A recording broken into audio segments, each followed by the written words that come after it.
Marceau. Le soir avec Marceau. Radio X.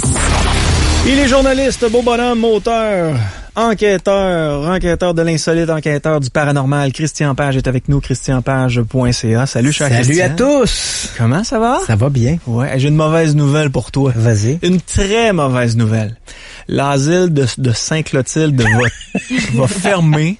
On n'aura plus droit à des reportages de qualité. Oui. Faits avec des experts en paranormal. Oui, bien sûr. J'ai les yeux pleins d'eau. Pourquoi ça te fait pas de peine que ça ferme, ça, l'asile de Sainte-Clotilde? Parce que je trouve ça un peu ridicule. Cet endroit-là, moi, j'y suis allé à quelques reprises. Comme je l'ai déjà mentionné, quand on parlait de l'asile de Sainte-Clotilde, je n'y ai rien vu sinon des rats, des rongeurs derrière les murs, des colonies d'oiseaux qui logeaient dans les entretoits. Et je trouve ça un peu ridicule que les gens aillent là. C'est parce que au mieux, les chasseurs de fantômes se trompent eux-mêmes. Au pire, ils trompent les autres. Mm-hmm. C'est un peu ça le drame, c'est qu'ils amènent des gens sur place, puis là, ils sont dans l'obscurité, puis là, d'un coup, on entend un craquement, un bruit, là, voilà, il doit y avoir des fantômes, et là, on alimente toutes sortes de rumeurs. Moi, je pense que la seule chose qui hante l'asile de Sainte-Clotilde, c'est les rats, c'est les rongeurs derrière les murs, les pigeons dans les entretoits, puis ça s'arrête à ça. On pouvait juste y aller le soir, là-bas? Non, pas du tout. Non? Tu pouvais y aller à longueur de journée, mais bien sûr, les chasseurs de fantômes préfèrent le soir parce que, bien sûr, je sais pas où ils tiennent leur information, mais apparemment, les fantômes ne se manifestent que dans l'obscurité. Il y a une heure pour sortir. Ouais, c'est ça, il y a une heure pour sortir. Il y a un syndicat dans l'au-delà qui dit, hey, avant la tombée du jour, il n'est pas question que vous sortiez d'ici. Fait que les gens, ils vont dans l'obscurité. Moi, je me suis fait dire à un moment donné par les chasseurs de fantômes, ils me disaient, on y va la nuit parce qu'il y a moins de bruit, moins de pollution de bruit, ce qui est tout à fait vraisemblable, là, si on veut essayer de s'isoler un peu. Ouais. Mais je sais pas dans leur monde, mais dans le mien. Je sais, je viens d'une autre planète, là, mais dans le mien, il y a un curieux appareil qui vient du futur et qui fait de l'électricité et ça s'appelle une génératrice. Tu vois? Ben oui. C'est ça. Quand tu vas généralement dans la plupart des lieux où les gens vont, les chasseurs de fantômes vont, il y a du courant, il y a de l'électricité, il y a un système domestique qui permettrait de se brancher. Ouais. Pourquoi font-ils leurs expériences dans l'obscurité? C'est un peu mystérieux parce que quand on se réfère à la littérature, puis là on parle quand même d'un siècle et demi de littérature où on parle de fantômes. Et 60% des manifestations ont été rapportées ou de jour ou sous une lumière artificielle. Ce qui veut donc dire que statistiquement, j'ai plus de chances d'avoir une manifestation sous la lumière du jour ou sous une lumière artificielle qu'en plein milieu de l'obscurité. Or pourtant, 100% des chasseurs de fantômes font leurs expériences, chassent les fantômes dans l'obscurité. Donc on peut se poser la question pourquoi. Et bien sûr, dans le cas de Sainte-Clotilde, il n'y a pas de courant domestique sur place parce que l'asile est abandonné quand même depuis. Parce que j'ai lu toutes sortes de trucs à propos de ça. À partir du moment où on a annoncé que l'asile serait condamné, faut quand même. Là, les gens disaient c'est abandonné depuis les années 80, pas du tout. Hein. Il y a eu un incendie de mémoire en 1988, mais le bâtiment est resté entre guillemets viable jusqu'au début des années 2000. On a essayé de lui donner de nouvelles vocations. À un moment donné, on a voulu même le transformer en une sorte de camp d'été pour les jeunes. Et puis finalement, on a même refait une partie du toit à cette époque-là. On parle ici de 1999 ou 2000. On a refait une partie du toit. Et là, à ce moment-là, on a abandonné les travaux et les propriétaires, à ce moment-là, à tout le moins les gestionnaires, ont abandonné l'édifice parce que c'était trop coûteux de le restaurer. Donc, il s'est abandonné officiellement depuis le début des années 2000. Et bien sûr, il n'y a plus de courant domestique, mais quand même, il y a la possibilité de mettre, parce que moi j'ai tourné des émissions télé, et tu comprendras on avait de la lumière, on avait des projecteurs, on avait toutes sortes de trucs, donc on avait amené des génératrices sur place, on pouvait amener du courant sur place. Donc, je ne sais pas pourquoi les chasseurs de fantômes chassent les fantômes dans l'obscurité, pourquoi ils demandent des PVA, des phénomènes de voix électriques, ils sont là avec leur magnétophone, mais est-ce qu'il y a des esprits ici? Répondez-nous, faites-nous un son, un bruit, etc. Pourquoi sollicitent-ils des PVA dans l'obscurité? Ça aussi, c'est mystérieux. On dirait que les fantômes sont incapables de parler dans le noir. À moins, j'ose avancer l'explication suivante. Mon grand-père me disait quand j'étais petit, dans le noir, tu te fais des accroires. Ça se peut-tu? Ouais. Ça se peut-tu? C'est vrai qu'il nous disait ça quand on était jeunes. Hein? Dans le noir, tu te fais des accroires. Ben, ça se peut-tu que dans le noir, tu te fais des accroires? Okay. Ça se peut-tu que dans le noir, les chasseurs de fantômes se font beaucoup d'accroires? T'es libre de répondre ou non. Vas-y. Parce que je sais que des fois, tu te fais achaler. Mais est-ce que tous les chasseurs de fantômes au monde sont des fraudeurs? Non, pas du tout. Non, pas du tout. La grande problématique, c'est dans la foulée des émissions de télé-réalité du genre Ghost Hunter. C'est là qu'est arrivé le drame. En fait, au Québec, il n'y en avait aucun groupe de chasseurs de fantômes avant les Ghost Hunters à la télé. Et là, les gens regardent ça à la maison. Ça a l'air trippant. Oui. Et 100%, je le dis bien, là, 100% des groupes de chasseurs de fantômes au Québec sont constitués de gens qui n'ont pas de formation académique en sciences ou en technologie. Donc, on s'entend bien. Donc, ces gens-là savent pas vraiment ce qu'ils font. Donc, très peu de connaissances. Très peu de connaissances. Ces gens-là, ils croient. Hein? Genre, j'ai rien contre la croyance. Faut bien s'entendre. Moi, j'ai rien contre les chasseurs de fantômes. Les gens me disent, mais tout le temps en train de taper sur le cou des chasseurs de fantômes. Que ces gens-là, ils croient je n'ai rien contre les chasseurs de fantômes. Ce que j'ai contre les chasseurs de fantômes, c'est qu'ils essaient de nous faire croire que ce qu'ils font, c'est de la science. C'est ça qui m'agace. Okay. C'est des chasseurs, tous les groupes de chasseurs de fantômes qui disent, nous, on a des gadgets, on a des appareils, on va dans des maisons hantées. On a du fun, on tripe, il n'y a rien de très sérieux là-dedans. On fait ça parce qu'on a du fun, puis on tripe. Ça, j'ai pas de problème avec ça. Tu peux avoir tu peux triper en chassant les fantômes, comme tu peux triper en allant jouer au golf. Mais s'ils chargent l'argent en trompant des gens? Quand ils chargent de l'argent, ils disent à des gens, on va vous amener dans nos enquêtes d'un soir ou d'une nuit. Là, ils font payer des gens des dizaines et des dizaines de dollars pour les accompagner. Ils leur font croire que parce qu'ils utilisent une quincaillerie électronique, ils font de la science. Mais combien de fois j'ai répété, c'est pas parce que tu donnes une calculatrice à un chimpanzé que tu vas en faire un mathématicien. Donc, ces gens-là, ça se donne un faux sentiment de science parce qu'ils utilisent des gadgets électroniques. Et il faut le dire aussi, ces appareils-là, ce sont des vrais appareils qui font de véritables lectures, mais qu'on a détourné de leur objectif premier. Dans la boîte à outils d'un électricien, un détecteur de champ magnétique, c'est un détecteur de champ magnétique. Dans la boîte à outils d'un chasseur de fantômes, le même détecteur de champ magnétique devient un K2, un détecteur d'entité. Tu vois que c'est pas du tout la même chose et pourtant c'est le même appareil. Cet appareil-là ne sert qu'à détecter des champs électromagnétiques et il n'y a rien, je le répète, il n'y a rien dans la littérature sérieuse sur les phénomènes de hantise ou de fantômes qui témoigne que les fantômes perturbent les champs électromagnétiques. C'est vrai dans Ghostbusters, un film des années 80, mais c'est faux dans la réalité. Il n'y a rien qui appuie ça. Donc, quand les chasseurs de fantômes utilisent cet appareil-là, on peut se demander pourquoi le font-ils? Parce que la réponse, elle est simple, parce que dans n'importe quel lieu, que ce lieu-là ait du courant domestique ou qu'il n'en ait pas, il y aura toujours autour de nous des variations dans les champs électromagnétiques. Que ce soit parce qu'il y a des ondes hertziennes localement ou peu importe, parce qu'il y a de la magnétite dans le sol. Tu peux imaginer toutes les raisons que tu veux, mais il y aura toujours des variations dans le champ électromagnétique. Donc, les chasseurs de fantômes, en utilisant ces appareils, on se promène dans une maison, on parle, oui, y a-t-il des esprits ici? Là, d'un coup, les lumières se mettent à clignoter et là, eux interprètent ça comme étant, il y a une entité ou une réponse de l'au-delà. Alors que pour un électricien, ce serait, il y a une variation dans le champ magnétique ici. Ça s'arrête là. Il faut bien comprendre, Yannick, qu'en science, il y a un principe assez simple. Il faut au départ se poser la question de ce que l'on cherche. Oui. Dans le cas des chasseurs de fantômes, posons la question, qu'est-ce que vous cherchez? La réponse est, nous cherchons à démontrer, s'il y a des fantômes, si les fantômes existent, et si oui, les fantômes existent et s'ils sont là, quelle est la nature des fantômes?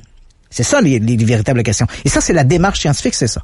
Or, en science, est-ce que le détecteur de champ magnétique, le détecteur de variation de température, est-ce que ces appareils-là nous apportent une information qualitative sur l'objet de la recherche? Absolument pas. Est-ce que le fait qu'il y ait une variation dans le champ magnétique, ça me dit s'il y a des fantômes ou non? Non. Est-ce que ça me dit de quoi sont faits les fantômes? Non. Donc, en science, ça veut dire, prends tes appareils puis calisse-les d'un vidange. C'est là que ça va, parce que ça ne fournit aucune information qualitative sur l'objet de ta recherche. Ouais. C'est complètement inutile. Mais attention! Je ne dis pas que les fantômes n'existent pas. La science n'est pas en position non plus de dire si les fantômes existent ou non. Est-ce que c'est déjà arrivé des études scientifiques? Mais ce que je peux te dire, c'est que ce que présentent les chasseurs de fantômes comme étant des preuves, ce n'en est pas. Et ça ne tiendrait pas 5 minutes devant un comité d'experts scientifiques. Ça ne veut pas dire que les fantômes n'existent pas, mais ce que eux témoignent comme étant des preuves, ce n'en est pas. Faut quand même aussi se rappeler ce que les chasseurs de fantômes ne disent jamais, et ça me met en rogne. À toutes les fois, ils utilisent un espèce d'appareil qui s'appelle un ghost box. Et ça, il n'y a pas un groupe de chasseurs de fantômes qui n'a pas son ghost box. Un ghost box, c'est un appareil qui scanne des longueurs d'onde. Et en scannant des longueurs d'onde, évidemment, de temps à autre, ils entendent une voix, un son, un bruit, et ils vont interpréter ça comme étant une voix fantomatique qui vient de l'au-delà. Ce qu'ils ne te disent pas, Et posons-nous la question, là. C'est pas parce que Christian Page le dit, mais faisons preuve d'une règle simple, le gros bon sens. Oui. Les chasseurs de fantômes ne te disent pas que ces appareils-là, ces Ghostbox-là, scannent exactement dans les longueurs d'onde des radios commerciales et les radios domestiques. C'est-à-dire qu'ils scannent la longueur d'onde par exemple, de Radio X ou de n'importe quelle autre station radio. Ils scannent dans ces longueurs d'onde-là. Ils scannent également les longueurs d'onde utilisées par les CB, les radios à ondes courtes, etc. C'est quand même mauditement pratique que les fantômes décident de parler dans cette plage-là. Hein? Ils auraient pu parler sur une autre plage. Non, ils parlent dans cette plage-là. Rappelle-toi, dans les années 80-90, nos anciens tuners de radio, nos anciens postes de radio, il y avait une espèce de roulette qu'on tournait pour capter le signal, hein, pour se syntoniser. Fait que si tu tournais la roulette vite, ça faisait... D'un coup, tu pourrais entendre oui. Hop, t'as entendu un oui. Mais le oui, était-ce un oui de l'au-delà ou était-ce Yannick Marceau qui parlait à Marceau le soir? Tu comprends-tu? Tu peux pas le savoir. Ouais. Or, tu dis, c'est quand même curieux. C'est sûr que si je scanne dans les longueurs d'onde radio, éventuellement, on va capter quelque chose. Une parole. Puis là, d'un coup, j'interpréterai ça en fonction de ce que je fais. Hein? Donc, je suis en train de parler à des fantômes, je pose une question, je vais interpréter ce que j'ai entendu en fonction de la question que j'ai posée, puis je vais m'imaginer des choses. Donc ça, généralement, ou les chasseurs de fantômes ne le savent pas, donc ils se font avoir eux-mêmes en achetant ces cochonneries. Je me gêne pas pour le dire. Ce sont des cochonneries. Ils se font avoir en achetant ça, ou bien trompent les gens parce qu'ils le savent, puis ils savent très bien d'où viennent ces voix-là. Elles viennent des ondes radio. Deuxième question, simple bon sens. Essaie de t'imaginer, par exemple, là, on le sait, dans le domaine de la science, dans le domaine notamment de l'astronomie et de l'astrophysique, ce qui est actuellement à la mode, parce que ça fait beaucoup jaser, c'est d'essayer de trouver des signaux radio extraterrestres. Hein? Le projet SETI, le Search for Extraterrestrial Intelligence. J'ai participé à ça, moi, avec mon ordinateur. Avec ton ordinateur, bien sûr. Et c'est pour la plupart des gens, et là tu me dis, tu vas loin, mais tu vas comprendre. La plupart des gens qui nous écoutent ce soir probablement ont découvert le projet SETI par le film Contact, mettant en vedette Jodie Foster, où on voit ces fameuses antennes qu'on tourne vers l'espace. Imagine-toi si les gens du programme SETI, qui utilisent toute cette technologie et ces antennes-là, tournaient leurs antennes vers l'espace et à un moment donné, un matin, ils nous disent « Wow! On a capté un signal radio extraterrestre. » Et là, tu leur poses la question. Oh, il venait d'où? Je le sais pas, l'appareil me le dit pas. C'est exactement la problématique avec le fameux scanner radio des chasseurs de fantômes. Tu te dis, pourquoi ton appareil te dit pas, hop, on a pogné une voix au 98.1, tu sais, là, tu pourrais dire, hop, on est à Radio X. On va syntoniser sur cette longueur d'onde-là, puis on va y jaser avec ton fantôme. Non. L'appareil ne te donne jamais à quelle longueur d'onde il a capté quelque chose. Tant et si bien que finalement, t'entends des voix, puis là, tu dis, c'est des fantômes. Mais la logique, le bon sens devrait dire, cet appareil-là, là, aussi sophistiqué soit-il, quand il capte quelque chose, quand il capte un signal en dehors du bruit blanc, il devrait être en mesure de te donner quelle est la longueur d'onde. Tu pourrais simplement te syntoniser sur cette longueur d'onde et avoir une communication avec ton fantôme. Mais ça marche pas. Ça ne le fait pas. Pourquoi? Parce que c'est bien plus pratique de scanner les plages des radios commerciales et des radios ondes courtes, puis d'entendre de temps en temps un petit mot. Ça fait le fun, ça fait sexy. Mais le simple bon sens, c'est ça qui me dépense. Comment ça se fait que ces gens-là n'ont pas le simple bon sens de s'asseoir 5 minutes puis dire, attends une minute. C'est de la foutaise, c'est toutes ces bébelles-là, ces gadgets-là. Je dépense mon argent pour rien. Jusqu'à maintenant, il n'existe qu'un seul appareil qui a été utilisé de manière efficace pour traquer des fantômes ou des manifestations de type paranormal, et c'est la caméra vidéo. Il n'y a rien d'autre. Donc, jetez vos bébelles, là. Si vous voulez chasser des fantômes, partez seulement avec une caméra vidéo.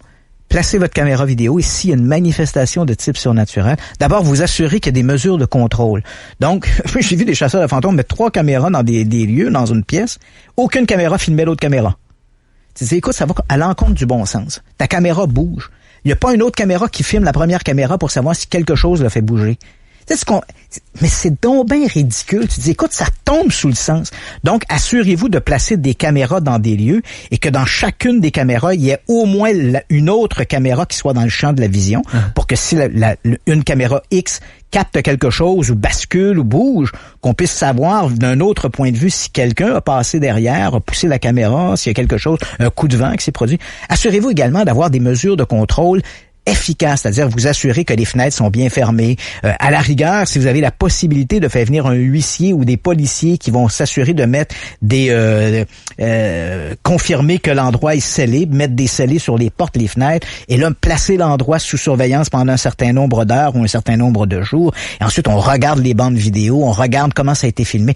Donc, ça se fait, mais ça se fait en effectuant une démarche rigoureuse et laborieuse. Et pour en revenir à la question que tu m'as posée, oui, je te dirais que depuis la démonstration, l'avènement de la parapsychologie expérimentale aux alentours des années 1920, oui, il nous est arrivé à quelques reprises de filmer ou d'enregistrer des manifestations de type paranormal dans des conditions rigoureuses. On sait donc que la manifestation, elle est réelle. Le meuble bouge vraiment, les portes d'armoire s'ouvrent. Il y a quelque chose qui se passe, il y a des coups qui résonnent dans les murs. On n'est pas capable de l'expliquer. On n'est pas capable de l'expliquer. Ici même, à Québec, vous avez un excellent exemple de ça. En 1989, à Beauport, sur la rue Monseigneur... non, tu vas pas encore parler de ça. Ben oui, sur la rue de Monseigneur-Gauthier, des coups étaient frappés dans une cloison, sur un mur, dans un mur mitoyen. Oui. Et là, évidemment, on a émis toutes sortes d'hypothèses. Le phénomène s'est résorbé par lui-même. Mais les hypothèses, là, évidemment, c'est un peu comme dans n'importe quelle situation. On peut adhérer à l'hypothèse qui fait notre affaire. Si on est sceptique, il y a des gens qui disent « Oh, il a fait particulièrement chaud cet été-là. Ça doit être la canicule qui faisait bouger la maison. Pourquoi pas la maison d'à côté? Pourquoi ça s'était jamais produit avant et ça ne s'est jamais reproduit après? Il y a eu d'autres étés chauds à Québec. Pourquoi uniquement cet été de 1989? Pourquoi durant seulement à peu près ces 3 semaines-là? Il n'y a eu aucune modification à la structure de l'édifice, ni avant ni après. Donc, ça reste mystérieux. Donc, on adhère à l'hypothèse qu'on voudra, mais pendant plusieurs semaines, il y avait un mur mitoyen dans une maison à Beauport qui cognait et qui bougeait. Et j'y suis allé, moi, à un moment donné, je me suis accoté sur la cloison. Et il y avait Madame Sans Chagrin qui habitait là. Il y avait aussi Madame Cochrane qui habitait là. Et je suis arrivé là, moi, avec des gens de la ville. Je me suis accoté sur le mur. Et quand ça bougeait, c'est comme si j'avais été plaqué par un joueur de football. Là, ça frappait vraiment très fort. Puis un gars de ta stature. Tu comprends que de ma stature, c'est difficile à bouger. Ouais.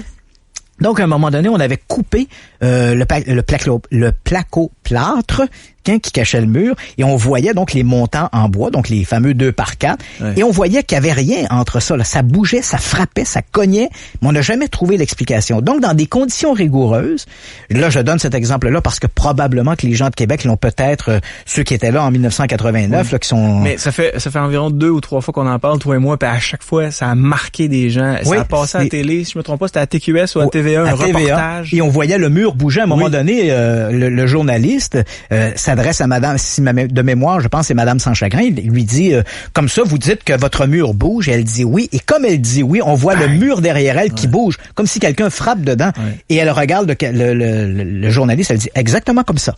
Donc, on a pu le voir directement à la télé. Là, je donne cet exemple-là, mais il y en a d'autres exemples. Un des exemples les plus marquants de l'histoire de la parapsychologie remonte à 1968, de mémoire 67 ou 1968, et ça se passe à Rosenheim, en Allemagne, où là, on a même fait venir des physiciens de l'Institut Max Planck qui ont documenté, en fait, les manifestations. Ça se passait dans un cabinet d'avocats, et toutes les manifestations tournaient autour d'une jeune femme qui s'appelait Anne-Marie Schneider, de mémoire, et là, quand Anne-Marie se trouvait dans les bureaux, dans les locaux en question, il y avait les lustres qui bougeaient tout seuls au plafond, il y a des coups qui étaient frappés dans les murs, le téléphone appelait l'horloge parlante plus vite que n'aurait pu le composer tes doigts sur le clavier. Donc tout ça a été rigoureusement documenté. La manifestation, elle est réelle, mais qu'est-ce qui provoque la manifestation? Est-ce l'au-delà? Est-ce des phénomènes physiques encore qui échappent à la science pour l'instant et que la science trouvera des réponses dans 15 ou 20 ans? On l'ignore.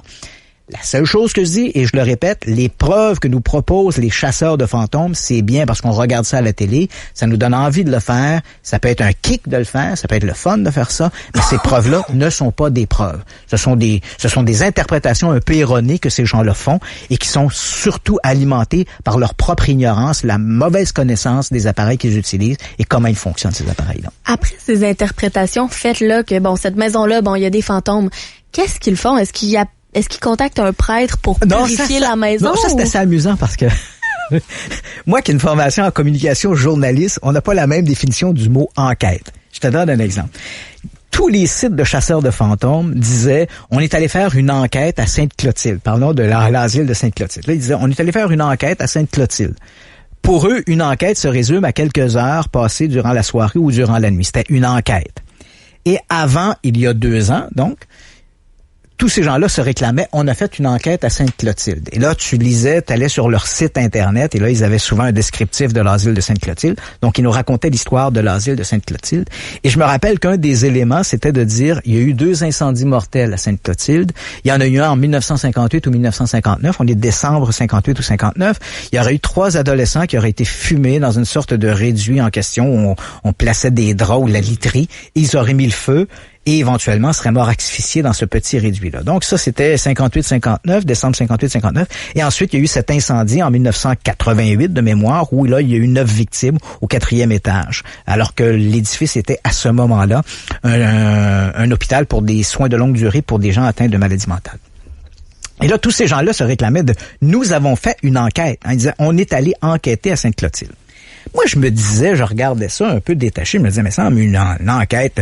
Moi, si j'enquête sur quelque chose, mettons, si j'enquête sur un lieu en question, ben la première chose, je vais me documenter sur le lieu, son histoire, essayer de voir les registres, essayer de voir les plans, etc., etc. Donc, mais l'asile de Sainte-Clotilde ne m'intéressait pas. C'était une curiosité qu'on trouvait comme ça sur Internet. Et puis à un moment donné, j'ai dit, tiens, je vais quand même vérifier quelques petites choses. Eux font des enquêtes. Ils disent bien, ils font des enquêtes. On s'entend bien sur le mot enquête. Ce que c'est qu'une enquête? Alors, ce que j'ai fait il y a 2 ans, j'ai dit, tiens, je vais vérifier ça. J'ai fait une enquête qui a pris 15 minutes. J'ai appelé le bureau du coroner. Il me dit, il n'y a jamais eu d'incendie en 1958 ou 59 à Sainte-Clotilde avec des victimes. C'est jamais arrivé. C'est une légende. Et tous les sites de chasseurs de fantômes disaient, on a enquêté sur Sainte-Clotilde et aucun d'entre eux n'avait eu la vivacité d'esprit de dire, on va appeler le bureau du coroner. Les faits sont faux. Et absolument, là, le coroner me dit, et là, il m'apprend que, en fait, tous les documents depuis 1985, toutes les morts, ou parce que s'il y a eu mort accidentelle de cette manière-là, il y a eu forcément enquête du coroner. On ne peut pas y échapper, c'est la loi au Québec. Alors, il me dit, tous les documents après 1985 sont classés ici à Québec. Donc, pour l'incendie de 1988, il y avait les documents qui m'ont fait parvenir avec le nom des très détaillés, avec des photos, bon, tout ça. Et ensuite, il me dit, pour l'incendie dont tu parles, donc on parle de, selon les sites de chasseurs de fantômes, on parlait de 1958 ou 1959, décembre 58-59, vérification. Là, il me dit à moi, il dit, ces documents-là ne sont plus à Québec, ils sont conservés à Ottawa, aux Archives nationales. Il y a des registres pour les enquêtes du coroner. Donc, j'ai appelé là-bas. Et non seulement la personne à qui j'ai parlé a été très, très gentille, elle m'a confirmé qu'il n'y avait jamais eu d'incendie, ni en 58, ni en 59, mais elle m'a envoyé tous les décès qu'il y avait eu à Sainte-Clotilde depuis 1900 qui avaient demandé une enquête du coroner. Et bien sûr, il y a eu aucun de ces décès, ni de près ni de loin, n'a été associé à l'asile de Sainte-Clotilde avant ce fameux incendie de 1988. Et ce que je te dis là, Yannick, ça m'a pris à peu près 10 minutes de faire ça. Donc, c'est 2 coups de téléphone, 10 minutes. Depuis... Ça démontre le sérieux des autres. De ces gens. Donc, ces gens-là vont là, ils ont du fun, ils se promènent dans les corridors, mais ils en ont rien à cirer de l'histoire du bâtiment, ce qui s'est passé là. Ça ne sert qu'à alimenter leur discours. Et depuis 2 ans à peu près, maintenant que cette histoire-là est connue, parce que je l'ai dit à la télé, j'ai fait moi-même un reportage où j'ai expliqué que cet incendie-là ne s'était jamais produit, les chasseurs de fantômes ont modifié leurs histoires. Évidemment, personne me rend justice là-dedans. Il n'y en a pas un d'eux qui dit Christian Page, je vérifie. Non. Donc, ils ont changé l'histoire. Et là, ils finissent toujours en disant faut jamais croire Christian Page parce que c'est un pas fin, puis c'est un pas ci, puis c'est un pas ça. Mais ils ont quand même tous changé maintenant. Ils ont tous édulcoré leur version pour enlever l'incendie de 58 ou de 59, qui est une pure légende urbaine qui s'est jamais produite. Donc, pour moi, là, le mot enquête, c'est pas ça. J'ai enquêté sur des trucs. Mes bouquins sont souvent un peu le résultat de ces enquêtes. On parle de mois, sinon d'années, hein, je prends par exemple une enquête qui a mobilisé beaucoup de mon temps. Évidemment, je travaille pas 40 heures semaine là-dessus, mais par exemple sur l'affaire de Jack l'Éventreur, qui m'a beaucoup intéressé, passionné même. J'ai mis à peu près à enquêter sur cette histoire-là à peu près 10 ans. Parce qu'il y a beaucoup de littérature. Beaucoup de littérature. Non seulement je me suis tapé tous les bouquins qui ont été écrits, j'ai fait plusieurs voyages à Londres. Je suis allé aux archives qui sont il y a d'abord les archives nationales qui sont conservées tout près de Londres, qui sont accessibles maintenant, parce que faut savoir que le dossier de Jack l'Éventreur, en théorie, est demeuré confidentiel jusqu'en 1988. Il y a une loi britannique qui dit que après les crimes, le dossier doit rester confidentiel pendant un siècle. J'allais dire 1988, mais en fait, il devait demeurer confidentiel jusqu'en 1995. Parce que le dossier de Jack l'Éventreur a été fermé en 1895. Donc, en théorie, il devait avoir un siècle qui devait s'écouler. Mais en 1988, pour le 100e anniversaire des crimes de l'Éventreur, il y a eu plein de films, de séries télé qui ont été faits là-dessus, plein de reportages. Ça a un petit peu forcé la main aux autorités qui ont décidé d'ouvrir les archives un peu plus tôt. Donc, à partir de 1988, les archives étaient accessibles à peu près à tous les gens qui en faisaient la demande. Donc, je suis allé là-bas, j'ai rencontré des gens à Scotland Yard. Il y a des archives qui sont aussi conservées à Scotland Yard. Ils ont un Black Museum avec des archives qui sont là. Donc, c'est une enquête qui m'a quand même demandé à peu près 10 ans, plusieurs voyages à Londres, des échanges épistolaires avec différentes autorités, des bureaux d'avocats, etc. Donc, c'est assez laborieux faire ce genre d'investigation. C'est pas 3 heures passées dans un lieu que je vais qualifier de j'ai fait une enquête sur. Ouais. Tu comprendrais, sinon j'aurais fait des enquêtes sur bien des affaires. Tu sais, ça fait quoi, 25 ans que je fais de la télé, j'ai fait des séries, je suis allé un peu partout dans le monde, j'ai monté sur le mont Ararat pour essayer de trouver l'arche de Noé. J'ai pas enquêté. Non, je me suis gelé les bijoux de famille, les burles, mais je n'ai pas trouvé l'arche de Noé. Donc on voit, c'est comme, donc quand ça demeure un hobby et c'est présenté comme un hobby, moi, j'ai pas de problème avec ça. Mais quand ces gens-là, sur leur site, disent nous utilisons une approche scientifique rigoureuse, ben là, pardonne-moi, là, je pense qu'il y a un petit peu d'exagération. Okay. Et souvent, leur approche scientifique, c'est, encore une fois, je le répète, le fait d'utiliser des appareils électroniques, ça leur donne un faux sentiment de science, mais ce n'est pas ça de la science. Donc, en résumé, il y a 2 sortes de chasseurs de fantômes pour toi. Ceux qui trompent les gens en le sachant qu'ils les trompent, et d'autres qui sont pas très rigoureux, sont pas très scientifiques, puis ils essayent de faire leur possible, mais ils connaissent rien à leur machine. Voilà, ils se trompent eux-mêmes à partir de leurs croyances. J'entends beaucoup parler des métaphysiciens, de la physique quantique. Est-ce que ça peut nous ouvrir d'autres portes qui étaient pas ouvertes dans les dernières années? Ben, pas forcément sur la métaphysique, parce que la métaphysique, c'est autre chose. C'est un peu occulte et ésotérique, la métaphysique. Mais tu as raison sur la physique quantique. C'est-à-dire que la physique quantique, depuis son avènement, là, disons, depuis les années 90, on en parle beaucoup de cette physique quantique, on a quand même découvert des choses et qui ouvrent peut-être la voie des interprétations. Mais il faut faire attention parce que c'est devenu un peu une espèce d'explication universelle. C'est-à-dire que quand on parle de phénomènes de fantômes, les ovnis ou n'importe quel phénomène un peu étrange, le triangle des Bermudes, ben très rapidement, les amateurs de ces phénomènes-là que j'appellerai ici, là, pour le besoin de notre discussion, les paranormaleux. Faut pas y voir un terme péjoratif, là, mais les gens qui sont fascinés par le paranormal vont avoir souvent à la bouche le mot la physique quantique. Il doit y avoir un vortex dans le triangle des Bermudes, là, puis c'est prouvé ça par la physique quantique. Attends une minute, là, la physique quantique explique pas tout comme ça. Je dirais que l'élément le plus intéressant qu'a proposé la physique quantique, parce que c'est vrai qu'on trouve toutes sortes de choses dans la physique quantique, ça remet en question nos notions, notre vision même de l'univers, comment il fonctionne, la mécanique propre de l'univers. Et il y a une chose qu'on a découvert à propos de la physique quantique. Je vais essayer de te le résumer parce que il y a 2 éléments qui sont particulièrement intéressants. Un premier élément qu'on appelle, faire de la physique quantique ou faire de la physique à la radio, c'est quand même pas facile. Il y a une première expérience qui s'appelle l'expérience de la double rainure de Young. En fait, cette expérience-là est connue depuis le siècle dernier, là. Mais on a découvert la double nature de la lumière. C'est-à-dire qu'on a percé une fente imagine-toi un panneau en carton, par exemple, et on perce une fente au centre. Et on a envoyé de la lumière. On s'est dit, la lumière, lorsque Jung a fait l'expérience, on s'est dit, la lumière, c'est peut-être une particule. Fait qu'imaginons que la lumière, c'est des particules, des photons, comme si c'était des billes. Donc, je place une lumière derrière la fente, et j'envoie ma lumière comme si c'était des billes, donc un canon à billes, un peu comme si t'étais par exemple à tu sais, le jeu de guerre avec des balles de peinture, là, du paintball. Donc, on envoie des billes et éventuellement, il y en a qui vont frapper le carton, mais il y en a quelques-unes à la longue qui vont passer par la fente. Et de l'autre côté, si je mets un écran réfléchissant, je vais éventuellement former une ligne. C'est ce que je me dis. Ouais. Si mes billes passent, ils vont former une ligne de l'autre côté. Si c'était des balles de peinture qui feraient une ligne. Alors, Jung fait l'expérience et ça montre bien que la lumière est une particule, donc comme des billes, c'est les photons. Alors, il s'est dit, si je fais 2 fentes dans mes cartons, puis que j'envoie ma lumière, je devrais avoir de l'autre côté, sur mon mur réfléchissant, 2 lignes. Et c'est pas ça qui se passe. Alors qu'il regarde, il voit se former une sorte de vague sur le mur. Alors, c'est curieux. La lumière semble réagir comme si elle était une onde et non pas une particule. Il quitte son laboratoire et lorsqu'il revient, là, il y a 2 fentes qui se sont formées. En fait, la lumière réagissait en fonction de si elle est observée ou pas observée. Que ce soit quelqu'un qui la regarde ou si tu mets un dispositif d'observation, la lumière va se comporter différemment. Ça, c'est weird. C'est weird.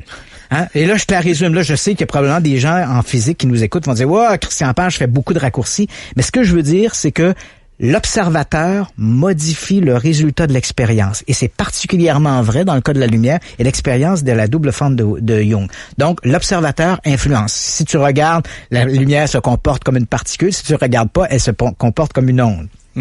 Donc, ça fait penser à mon ex. Ça c'est comme un des premiers éléments de la physique quantique. Et le deuxième élément que la physique quantique apporte et qui est très intéressant... T'as compris ma blague? Oui. J'ai dit, ça me fait penser à mon ex. Oui.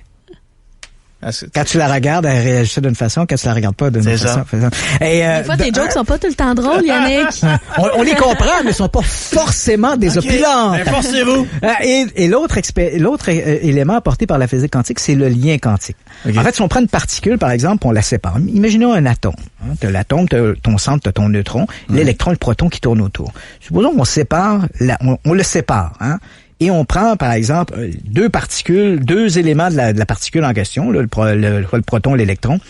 J'en ai un que je garde ici, hein, dans mon laboratoire, et j'envoie l'autre à l'autre bout de l'univers. À l'autre bout de l'univers, c'est loin en Simonax. Et soudain, je décide d'imposer à ma particule qui est en laboratoire, je décide de lui imposer une vibration. Je la fais vibrer, par exemple, à 50 cycles secondes. Alors qu'elle vibrait, par exemple, à 30 cycles secondes. L'autre, à l'autre bout de l'univers, va vibrer aussi. Exactement, et instantanément. Donc, ce n'est pas une information qui est envoyée, sinon elle mettrait des années à se rendre, hein, à cause de la distance, hein, la vitesse de la lumière étant une vitesse que, en théorie, on ne peut pas dépasser. Non, c'est pas ça qui va se produire. Ma particule, ici, va se mettre à vibrer instantanément à la même vitesse que l'autre, à l'autre bout de l'univers, et les physiciens ne l'expliquent pas, ça.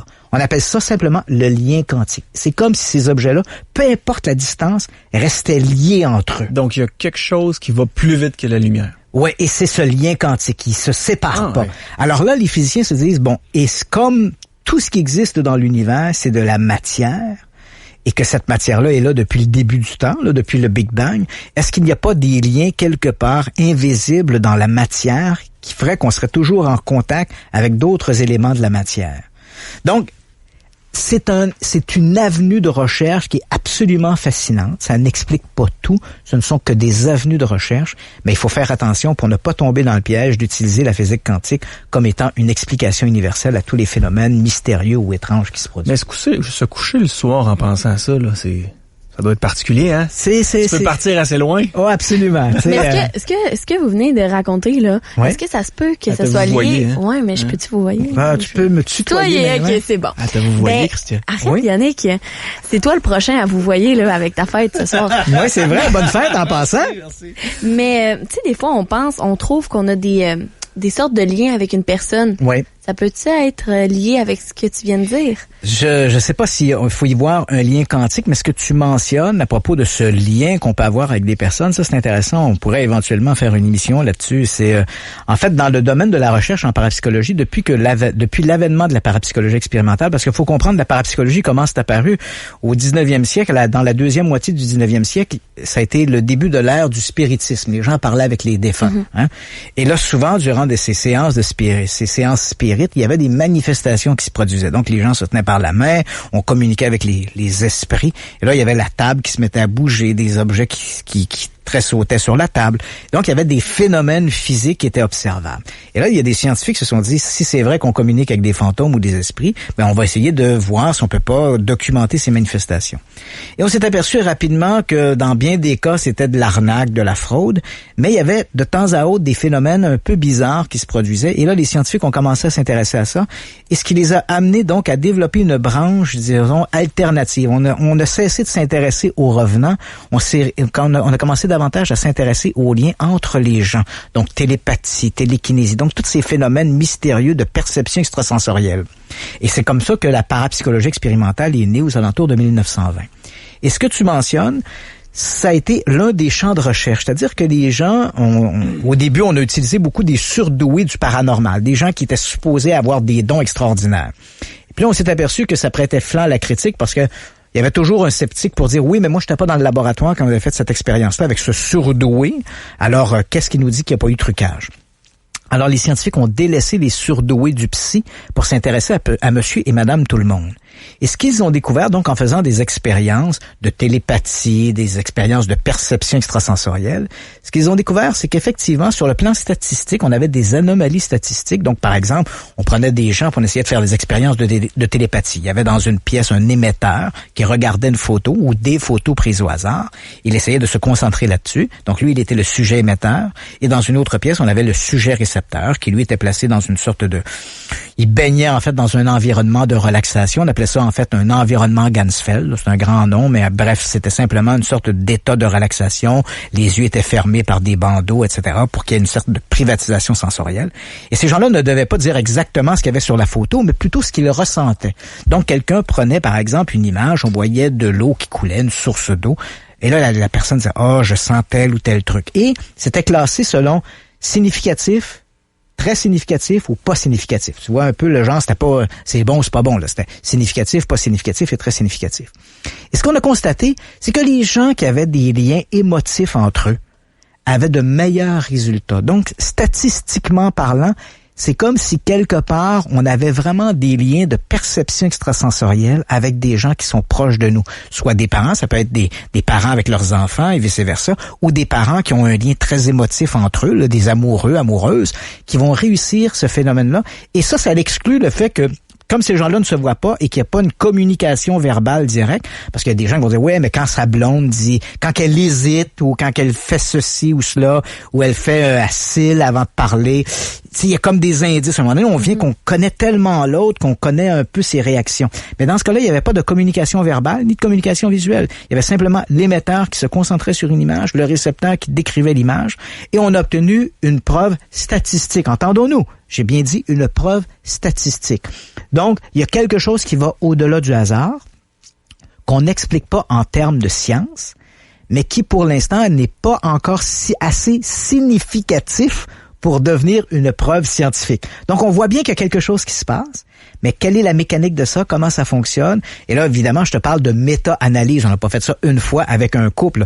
On a fait ça des milliers de fois avec des centaines et des centaines de couples. On a pris l'ensemble de ces données-là, on les a regardées et on s'est aperçu qu'il y avait effectivement, quand il y avait un lien émotif entre les gens, il y avait légèrement, on s'entend, légèrement une anomalie statistique qui se produisait. Donc, il y a un lien, mais quel est ce lien-là? Est-il lié simplement à la perception extrasensorielle? Est-ce qu'on est doué de facultés qui dépassent nos 5 sens connus? Difficile à dire. Ou est-ce que c'est ce lien quantique dont j'ai parlé un peu plus tôt? On l'ignore. On sait qu'il y a quelque chose qui se passe. Et d'ailleurs, c'est ça la problématique avec les phénomènes paranormaux. Il faut se rappeler que la science fonctionne avec 5 raisonnements. Le premier raisonnement, c'est l'observation. J'observe qu'il y a quelque chose qui se passe. Le deuxième, j'émets une hypothèse. Pourquoi ça se passe? Ensuite, je vérifie cette hypothèse-là. Et si c'est vrai, j'émets une hypothèse et je vérifie mon hypothèse. Là, je dois émettre une théorie. Les gens confondent souvent hypothèse et théorie. La théorie, c'est la mécanique. Comment ça marche? Pourquoi que ça se produit comme ça? Donc, c'est la théorie. Et le 5e élément, c'est la validation de la théorie. Or, dans le cas, donc ça, lorsque ces 5 étapes-là sont franchies, on peut dire que ce phénomène-là répond aux règles de la science. Dans le cas des phénomènes paranormaux, on dépasse rarement l'étape numéro 1.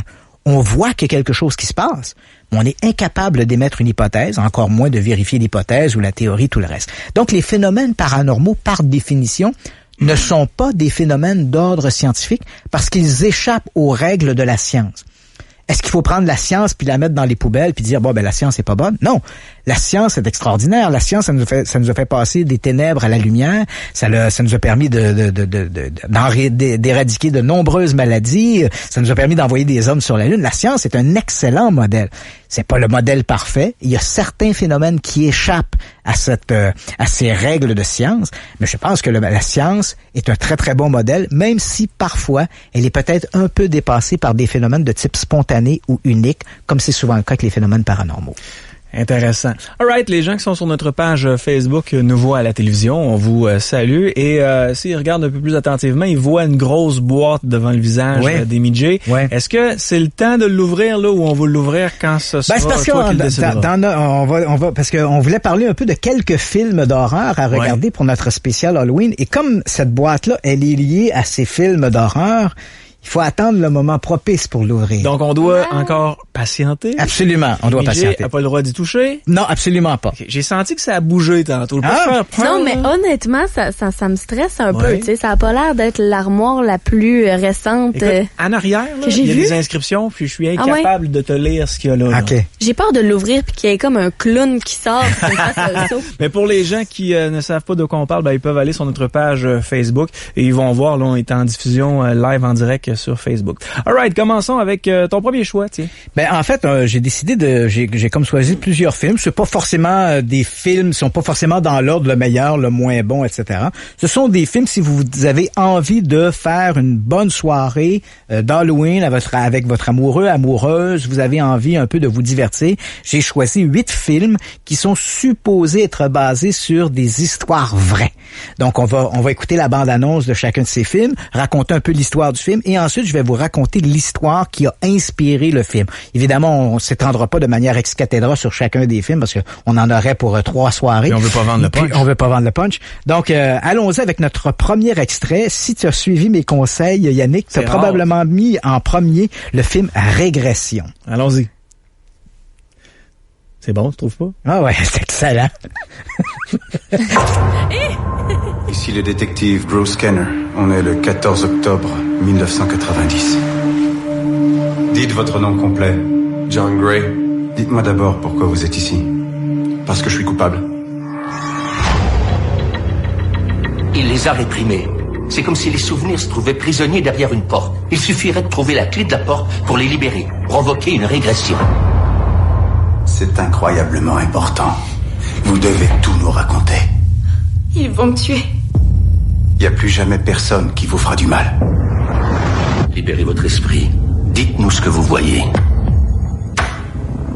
J'entends cogner à la porte. Je vois le visage d'une vieille dame. Ils se sont dirigés vers l'atelier de mon père. J'entends chanter. Ils portaient des soutanes. Ils célébraient une messe noire. Maintenant, ils vous tueront aussi. Un rapport du FBI, c'est peut-être plus gros qu'on ne le croit, Bruce. Je crois qu'ils m'ont suivi. Avez-vous la moindre idée de qui on pourchasse? J'ai l'étrange impression que cette affaire n'est en fait que la pointe de l'iceberg. Allô? Qui êtes-vous?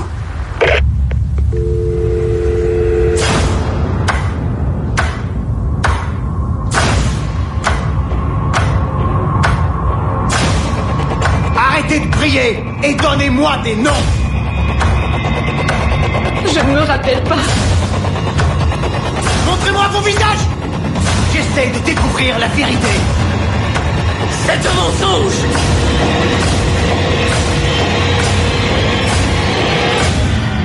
Ça peut pas être réel. Bien entendu que c'est pas réel.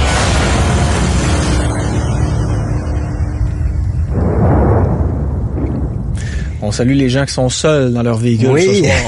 Donc, c'est un film, en fait, qui est passé presque inaperçu. C'est sorti en octobre 2015. Ça s'appelle Régression en français. Une version française du film Regression en anglais. C'est un film qui met en vedette Ethan Hawke et qu'on retrouve là-dedans dans le rôle d'un policier, Bruce Kenner, qui enquête sur les allégations de gens qui affirment avoir été abusés à l'intérieur d'une secte satanique. Et ça, c'est intéressant parce que ce film-là, évidemment, est basé sur une histoire vraie. Et l'histoire vraie de ça, c'est assez étonnant parce que c'est un épisode quand même assez important dans la culture populaire. En fait, l'affaire commence en 1980 au Canada, il y a un livre qui est publié qui s'appelle Michelle Remembers. Et c'est l'histoire d'une femme qui s'appelle Michelle Smith, qui est allée voir, elle avait des problèmes de comportement. Elle est allée voir un psychologue qu'elle connaissait d'ailleurs. Elle avait déjà eu des traitements avec ce psychologue-là en question, un certain Lawrence Pazder. Et elle raconte au médecin, bon, elle a des problèmes, etc. Elle souffre de dépression. Il décide de la placer en état d'hypnose. Et là, sous hypnose, Michelle Smith va raconter que lorsqu'elle était enfant, elle aurait été abusée par une secte satanique à laquelle appartenaient ses propres parents et grands-parents. Et cet ouvrage-là, donc, est avec Lawrence Pazder, le psychologue, d'ailleurs, qui chacun de leur côté vont divorcer de leurs conjoints respectifs pour éventuellement se marier et former un couple. Fait que là, déjà, il y a un petit problème d'éthique, le psychologue qui marie sa patiente. Mais enfin, l'ouvrage Michelle Remembers est publié en 1980. Il connaît énormément de succès et les gens, en lisant cet ouvrage-là, beaucoup de gens vont lire cet ouvrage-là et vont se retrouver là-dedans. Ah, mais semble qu'il m'est arrivé des trucs comme ça. Et là, soudainement, il va se développer ce qu'on a appelé en Amérique du Nord la peur satanique. Alors là, les satanistes étaient partout, ils avaient infiltré les écoles, ils avaient infiltré le gouvernement, ils étaient un peu partout. Et là, on prenait de jeunes enfants, on les plaçait en état d'hypnose, et chaque enfant, bien sûr, avait son histoire sous hypnose et racontait une histoire d'abus. Est-ce que t'as joué à touche pipi avec mon oncle, ma tante? Oui, puis là, c'était il y avait des sectes sataniques partout. Et cette histoire-là a perduré pendant une dizaine d'années, jusqu'à temps que finalement, des psychologues, des psychiatres, le FBI s'en mêlent en disant c'est de la foutaise. Il y a rien de vrai là-dedans, là. Un témoignage, l'hypnose va être complètement discréditée. On va découvrir que les gens qui mettaient d'autres gens sous hypnose étaient souvent eux-mêmes liés à des églises fondamentalistes. Ils avaient des messages à passer. Ils voulaient faire croire que le diable était partout. Donc, ça a été une espèce d'hystérie collective qui s'est développée en Amérique du Nord. Et, bien sûr, tout ça sur le dos du diable et de l'hypnose. Et à l'issue de ça, l'hypnose a été discréditée. Et ce film, Régression, est une histoire vraie qui est basée sur deux jeunes filles qui ont accusé leur père de les avoir abusés à l'intérieur d'une secte satanique. Et curieusement, le père ne s'en rappelait pas. Fait qu'il s'est reconnu coupable. Il a dit, je me rappelle pas d'avoir fait ça, mais si mes filles le disent, ça doit être vrai. Aïe aïe! Le type a été en prison, bien sûr, a été incarcéré pour ça, et éventuellement, on a découvert qu'il y avait rien de vrai là-dedans, et cette histoire-là, Régression, est basée là-dessus, et c'est vraiment fascinant de voir comment même Ethan Hawke, qui joue très très bien le rôle de ce policier Bruce Scanner, comment il arrive lui-même au fil des semaines et des mois à commencer à douter de la version, commence à se dire il y a quelque chose qui cloche, peut-être que l'hypnose c'est pas aussi une aussi bonne technique de questionner des gens qu'on pouvait le croire. C'est vraiment un film à voir et ça nous fait réfléchir un peu sur cette peur satanique qui s'est développée dans les années 80. Donc Régression. Régression, absolument. Avec Ethan Hawke. Oui, absolument. Emma Watson aussi. Emma Watson est là? Oui, absolument. C'est vrai que ça a passé dans le vide, on n'a pas entendu parler. Non, et c'est un assez bon film, vraiment ça vaut la peine d'être vu. Parfait. Position numéro 2, si tu as suivi encore mes conseils, on est avec Hunting in Connecticut, la malédiction au Connecticut. Je te sens douter de moi. On y va. On y va? Allons-y. Ça devrait partir dans quelques secondes. Pourquoi le malheur s'abat-il sur les bonnes personnes? Nous sommes une famille normale comme toutes les autres. Nous n'avions rien demandé de tout ça. Et nous ne le méritions pas. C'est parfait. C'est spacieux et abordable. Je me demande où est le piège. Il y a une histoire derrière ces murs. Le premier qui arrive a choisi sa chambre. Matt, tu t'es trouvé une chambre? Dans la cave? C'est cool, j'aime bien moi. Qu'est-ce qu'il y a derrière ça? J'en sais rien.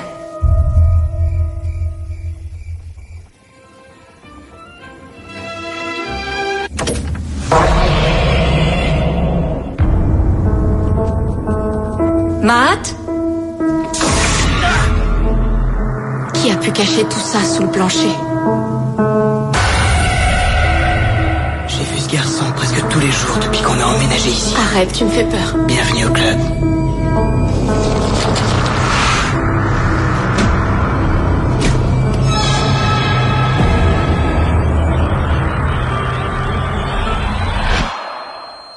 Regardez ça. Il y a eu des séances de magie noire dans cette maison. Les gens ne contactaient pas seulement les morts, ils les faisaient apparaître. Il y a quelque chose dans cette maison. Quelque chose qui n'est plus vivant mais pas encore mort. Qu'est-ce qui s'est passé dans cette maison? Une chose démoniaque. Et elle veut votre fils.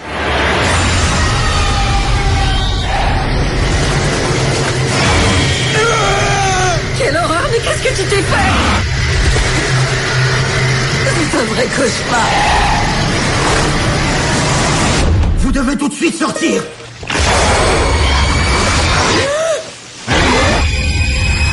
Matt! Je dois aller chercher mon fils.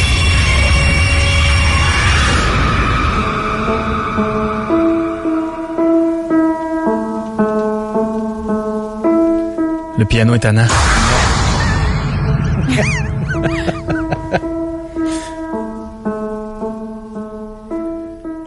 Donc, c'était La Malédiction Connecticut. Film de 2006? 2009. Hein, The Haunting in Connecticut. C'est un film qui met en vedette notamment la Virginia Madsen.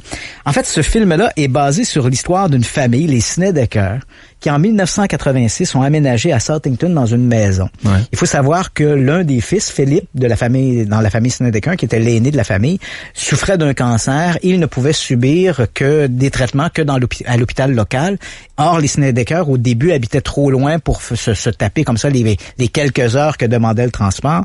Donc, ils décident de louer une maison et en louant cette maison à Southington, ils apprennent que, en fait, c'est une maison sur 2 étages et le premier étage qu'ils louent était autrefois une morgue.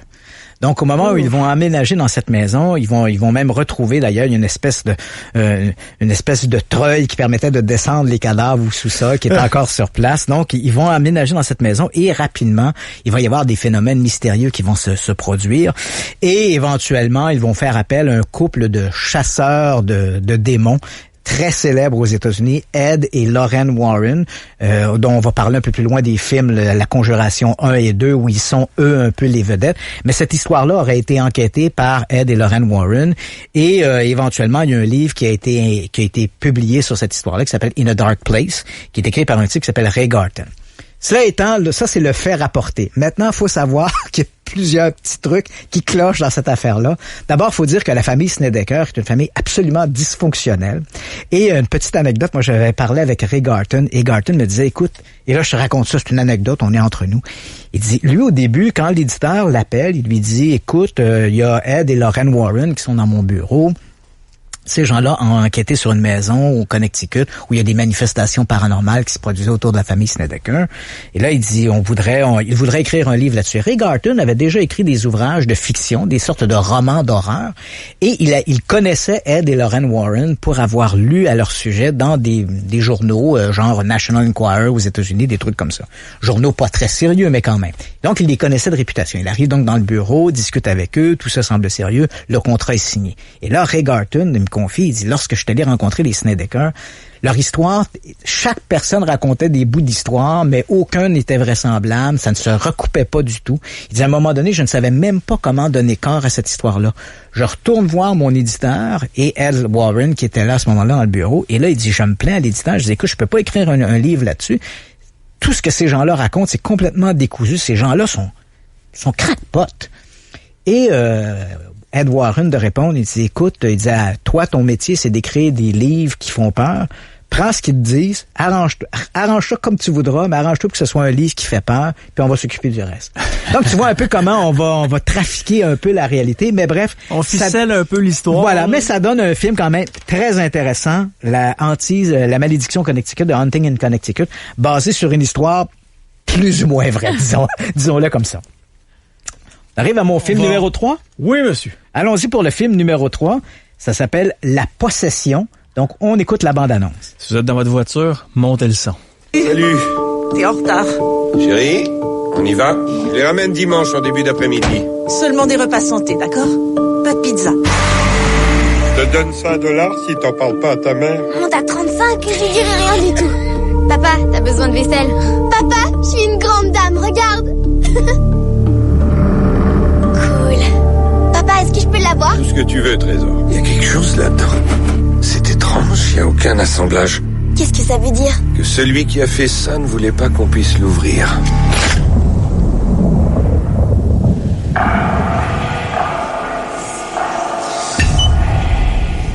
Est-ce que ça va? Je me sens bizarre. Est-ce que tu trouves Émilie étrange? Non. Pourquoi cette boîte est si importante pour toi? Je sais pas. C'est juste que Salut. Moins vite.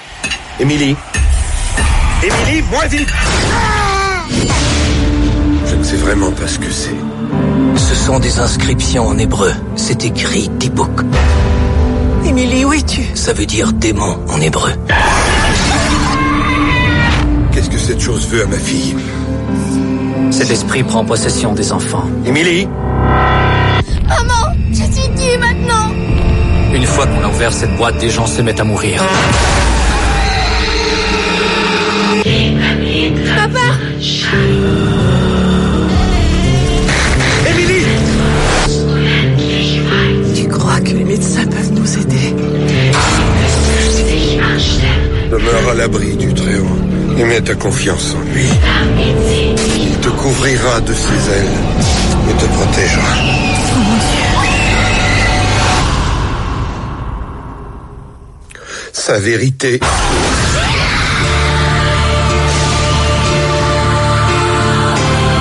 ma fille tranquille.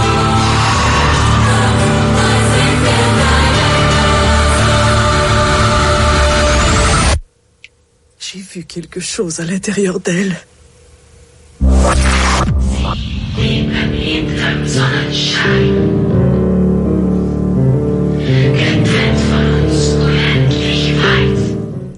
Pourquoi ils mettent toujours des enfants possédés? Donc, c'est le film La Possession, version française de Possession. C'est un film qui est sorti en 2012. Ça met en vedette Jeffrey Dean Morgan. Et ça, c'est l'histoire donc d'un père qui est un père divorcé. Il a ses filles une fin de semaine sur deux, va chercher ses filles, il les amène dans une vente, un marché aux puces, une vente de garage, comme on dit ici. Et ils vont acheter une espèce de boîte, et en ouvrant cette boîte, il y a un démon dans la boîte, et le démon va finalement prendre possession de la fillette. Cette histoire-là, elle est quand même extraordinaire parce que elle repose, elle aussi, comme nos films précédents, sur une pseudo-histoire vraie. Donc, je te raconte l'histoire. On est en septembre 2001 et il y a une vente aux enchères à Portland, en Oregon. Et là, il y a un antiquaire du nom de Kevin Mannis qui se rend sur place. Et il faut dire que les objets sont assemblés sur des espèces de palettes numérotées. Donc, tu ne peux pas défaire le lot. T'achètes le lot et ce qui est sur le lot. Donc, Kevin Mannis achète pour quelques dollars un lot, le lot numéro 19, 18, je me rappelle plus du numéro. Et là-dessus, il y a un coffre à couture, il y a 2-3 trucs un peu banals, et il y a un vieux coffre, genre coffre de pirate. Là. Tu sais, on voit le genre. Et Mannis, c'est surtout ça qui l'intéresse, comme il est antiquaire. Le reste, c'est un peu pour lui des babioles sans intérêt.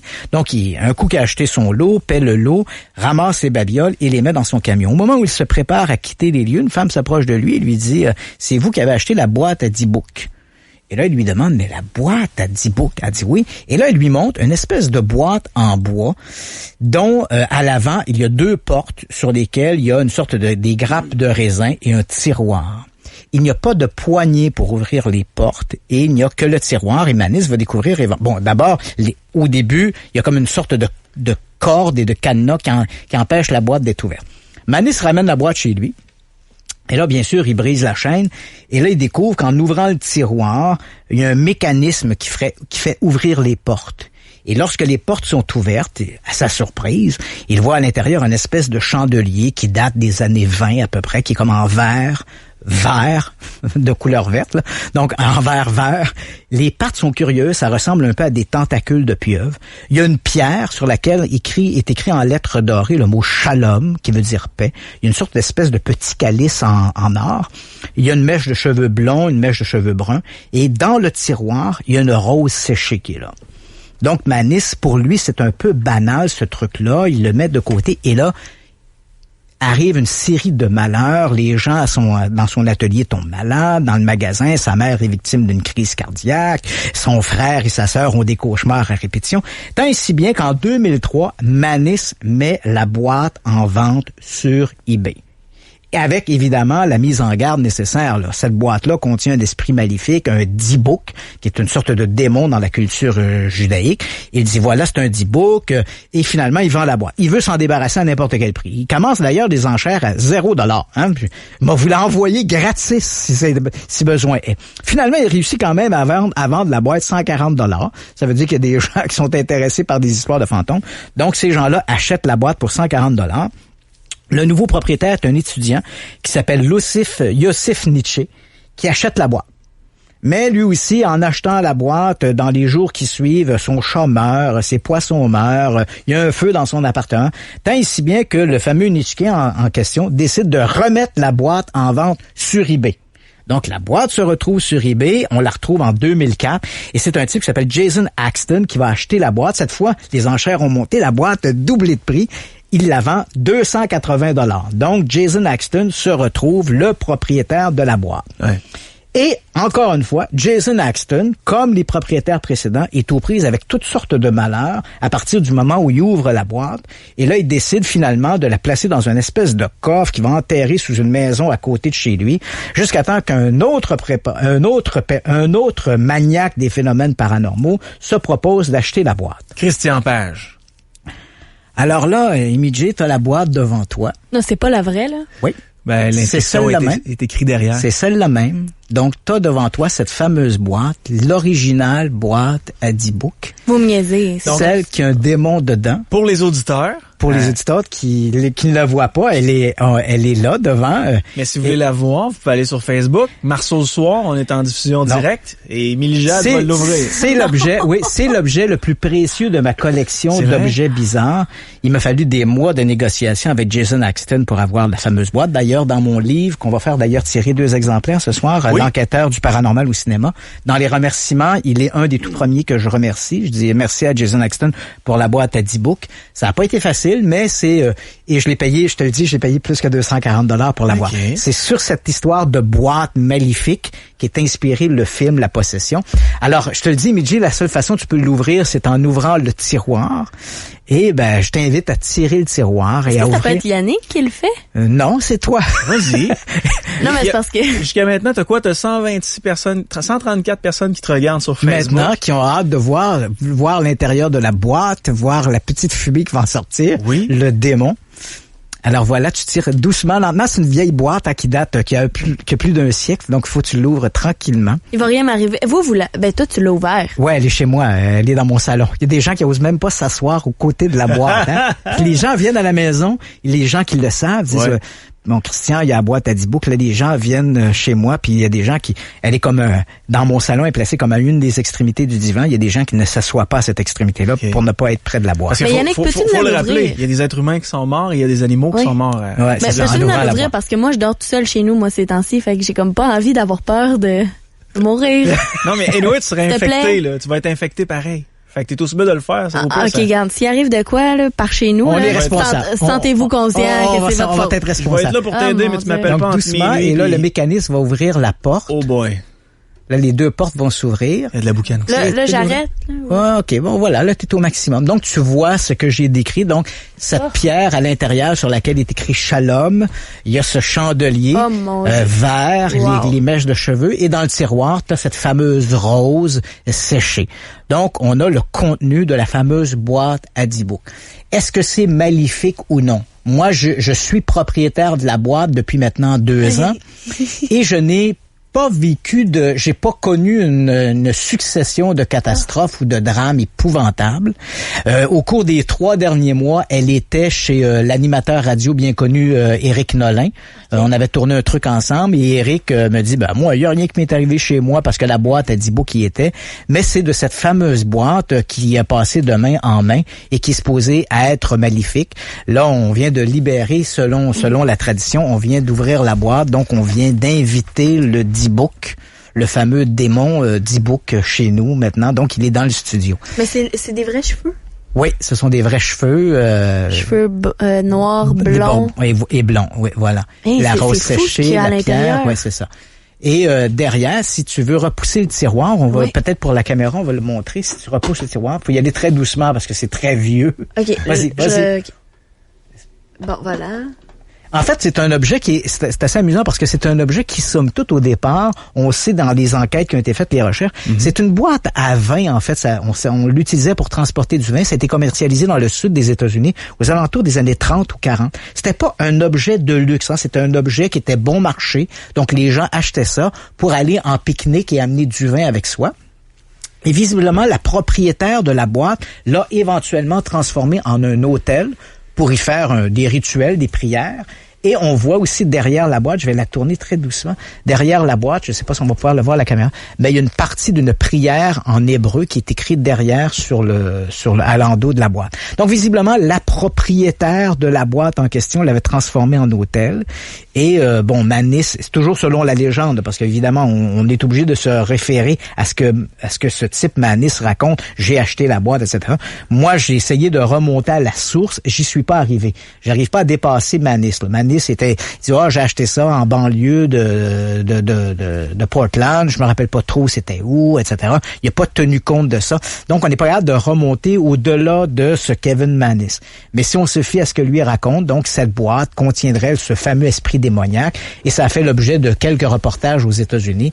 Donc, maintenant, on a la chance, ici même, en studio, d'avoir notre fameuse boîte Adibook. Et s'il y a quelque chose qui se passe chez toi, Michel, c'est parce que tu auras ouvert la fameuse boîte Adibook. Mais sur combien de personnes qui ont eu cette boîte-là, combien ont eu des événements bizarroïdes? On en connaît, depuis que la boîte est apparue en 2003, moi, je suis le 4e propriétaire de la boîte depuis 2003. Donc, le premier étant Kevin Mannis, le deuxième Nietzsche, troisième Jason Axton et maintenant moi.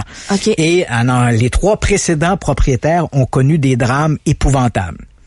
Donc, moi, statistiquement parlant, on n'est pas... Statistiquement parlant, je suis le seul qui a la boîte et qui, pour l'instant, n'a pas rapporté de drame particulier.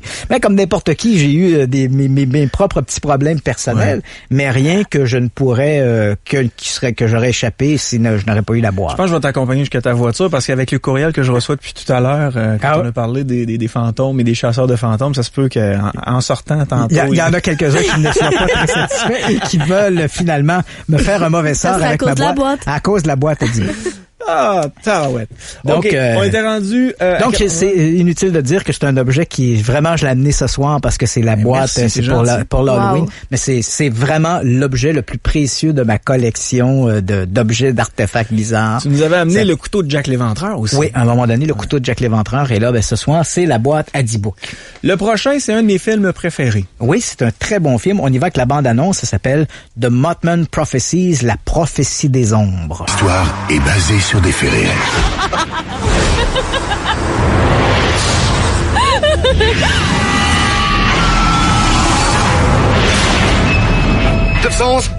On a eu un accident. Tu ne l'as pas vu, toi, n'est-ce pas? J'ai vu quoi? Qu'est-ce que tu as vu? En septembre 1967, à Point Pleasant, aux États-Unis, 9 personnes aperçoivent une silhouette. Qu'est-ce qu'on fait quand une personne vient vous dire qu'elle a vu ceci dans son jardin? Qui vous a montré ça? Elles meurent toutes. La nuit dernière, j'ai vu quelque chose que je ne peux pas vous dépeindre. Qu'est-il arrivé à ma femme? 2 mois plus tard, 99 personnes aperçoivent... Personne vient vous dire qu'elle a vu ceci dans son jardin. J'ai besoin de savoir ce que c'est. Qui vous a montré ça? Elles meurent toutes. La nuit dernière, j'ai vu quelque chose que je ne peux pas vous dépeindre. Qu'est-il arrivé à ma... Quoi que ce soit qui vous y est amené, c'est pour vous y faire mourir.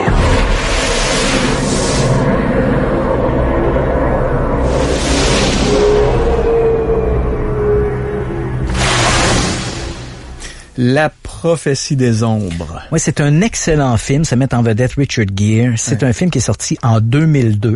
Si vous n'avez pas vu ce film-là, c'est vraiment, ça vaut le détour parce que c'est un film, en fait, de climat. C'est basé sur une histoire. Encore une fois, entendons-nous, histoire vraie, mais faut toujours se rappeler que les films dits basés sur une histoire vraie sont toujours un peu romancés. Hein. Leur rôle, c'est pas un documentaire. On comprend qu'on va au cinéma, on va voir un film basé sur une histoire vraie. On va pas voir un documentaire. L'objectif premier du réalisateur, c'est de nous divertir. Donc, bien sûr, il va romancer certains faits. L'histoire que raconte la prophétie des ombres, en fait, c'est une action qui se passe dans les années 60, mais que le réalisateur Mark Pellington a transféré aux années 2000 pour nous la rendre plus contemporaine. Mais ça se passe, donc les événements en question remontent à 1966. D'abord, en novembre, le 2 novembre 1966, tout près de Mineral Wells, on se trouve en Virginie occidentale. Il y a un type, Woodrow Darrenberger, qui dit voir un ovni se poser devant lui. Un homme en sort, s'approche de sa voiture et lui parle de manière télépathique. Et ce personnage-là dit s'appeler Indrid Cole. Donc, il y a comme un contact qui se fait avec l'extraterrestre. Bon. Premier épisode. À peu près 2 semaines plus tard, des gens vont visiter, on se retrouve à Point Pleasant.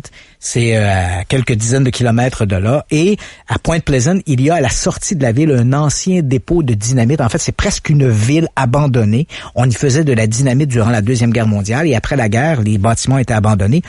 Et les jeunes s'y retrouvent pour faire des courses de voitures, pour amener leurs blondes là, pour flirter. Donc, c'est un peu un endroit où les jeunes se retrouvent. Et le 15 novembre 1966, il y a 2 couples qui sont à bord d'une même voiture qui se rendent à ce fameux, on l'appelle le dépôt TNT. Ces gens-là vont au dépôt TNT et vont voir dans la lumière des phares de leur voiture une espèce de créature qui doit mesurer 6 pieds de haut, donc à peu près 2 mètres, 2 mètres 50.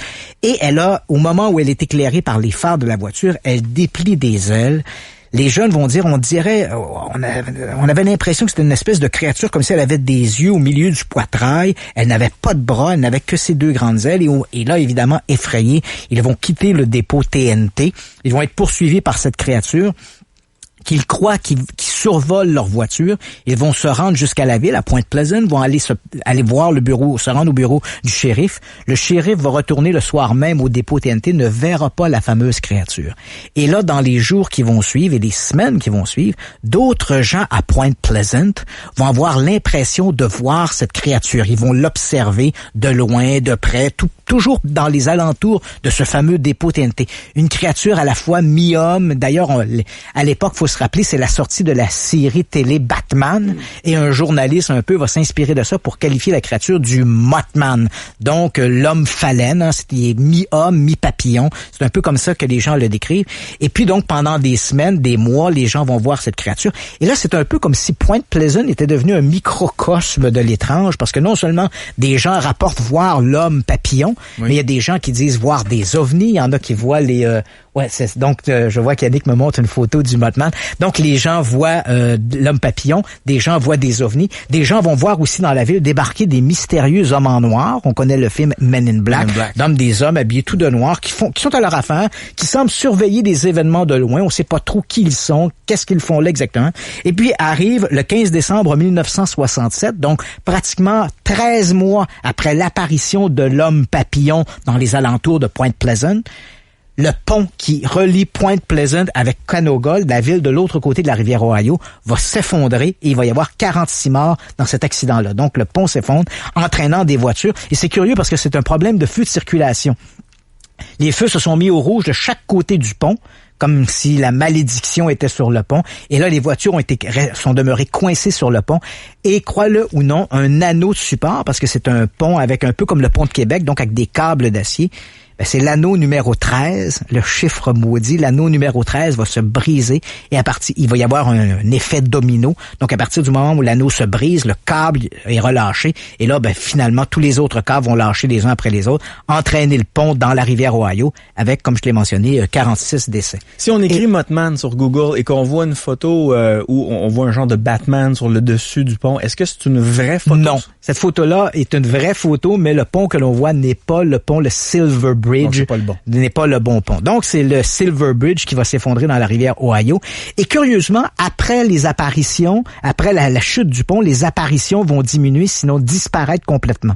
Et là, des gens vont dire, peut-être est-ce que le Mothman, ce fameux homme papillon, était-il une espèce d'oiseau de malheur? Était-il annonciateur d'événements? Était-il annonciateur de la chute du pont?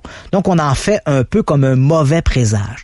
C'est vraiment une histoire presque rocambolesque, qui a été raconté par un auteur, John Keel, qui s'est lui-même rendu là-bas. Et Keel a été lui-même victime de ces coups de téléphone mystérieux. Parfois, il décrochait dans sa chambre d'hôtel. Il était là pour enquêter là-dessus.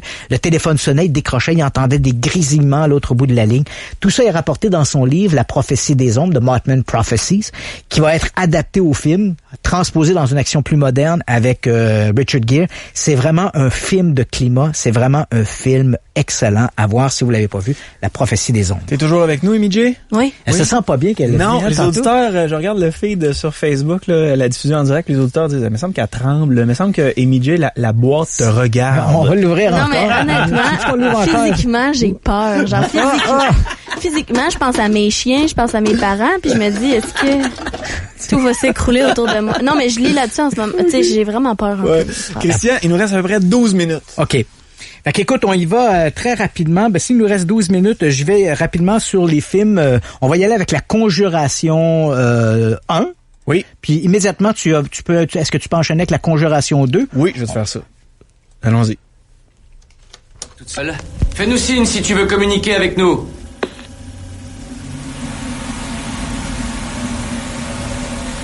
Frère.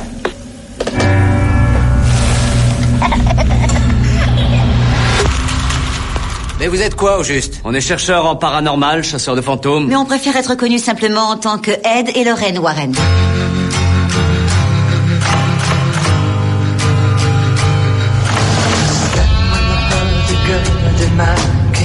Il y a quelqu'un qui aimerait vous dire un mot. Il se passe des choses terribles dans ma maison.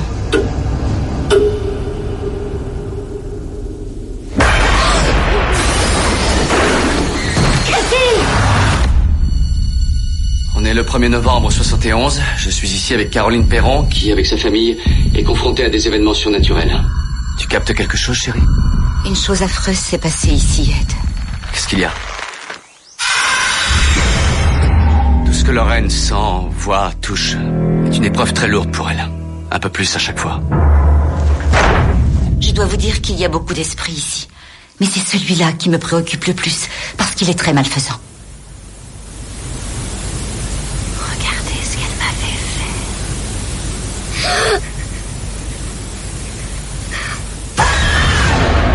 Il faut qu'on s'en aille d'ici. Ça ne vous aidera pas. Cette entité malveillante s'est accrochée à votre famille.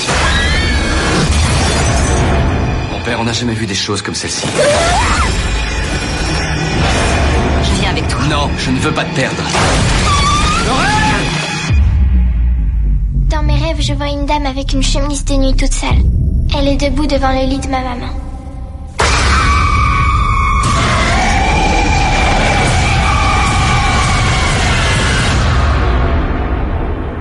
Tu veux le voir? Oui. Quand la musique s'arrêtera, tu le verras dans le miroir debout derrière toi. Regardez ce qu'elle m'avait fait.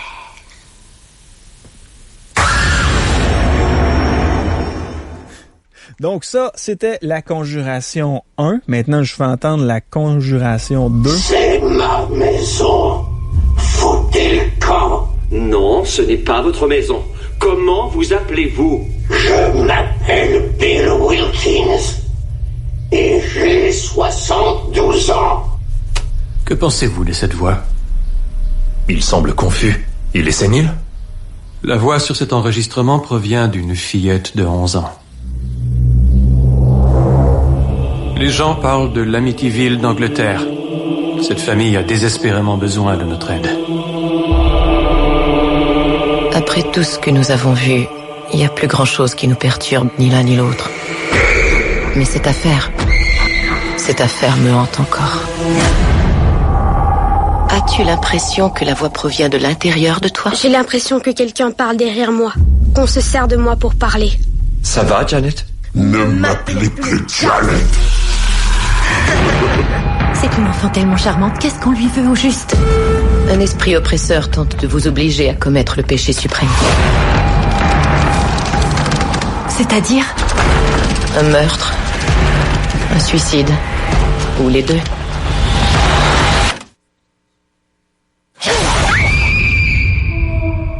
Vous nous croyez? Tu sens une présence? Non, je ne sens rien. Tout ce que je sens, c'est leur peur à eux. Maman! Janet! Au secours, il y a quelqu'un ici! Non, mais je peux pas ouvrir la porte! Chérie, tu saignes. Mais qu'est-ce qui se passe? J'ai eu une prémonition, je t'ai vu mourir.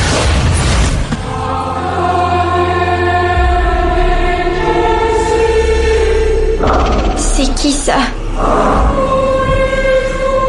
Cette famille n'est qu'un pion.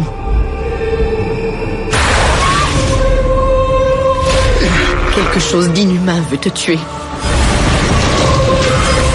Si on continue de faire ce qu'on fait... Ed! Laissez-nous tranquilles!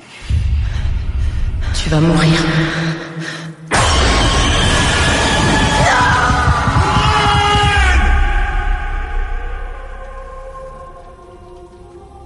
Et Midget, t'es encore avec nous?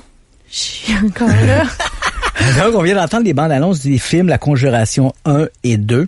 Ce sont d'excellents films d'horreur, des films de fantômes. Ouais. Dans les deux cas, ce sont des enquêtes menées par Ed et Lorraine Warren. On en a parlé un peu plus tôt. Des enquêtes réelles. Des enquêtes réelles. Mais il faut se méfier parce que Ed et Lorraine Warren, on sait que ce sont des gens qui avaient tendance à faire les coins ronds, à énormément exagérer ce qu'ils racontaient. Mais ça faisait de la bonne littérature, ça a fait des ouvrages qui étaient vendeurs. Ce sont des bonnes histoires à raconter. Faut pas trop s'arrêter sur le détail. Dans le cas de La Conjuration 1, c'est une histoire qui touche la famille Perron. C'est une famille qui habitait qui habitait au Rhode Island, tout près de Présidence. Et en fait, ils habitaient à Harrisville. Là, j'avais une petite note ici. Et les phénomènes mystérieux. Ils ont acheté donc cette maison en 1970. Des phénomènes mystérieux se sont produits. Et éventuellement, les Warren y sont allés. On disait que Caroline Perron, la mère, était hantée. Elle avait 5 filles, je crois. Et Caroline Perron était la mère. Est-ce que c'est de descendance? Oui, c'est vrai. C'est Caroline Perron, mais le nom s'écrit Perron. Donc, on s'imagine que c'était probablement de descendance française. Donc, les Warren arrivent là. À ce moment-là, la mère a des comportements un peu marginaux.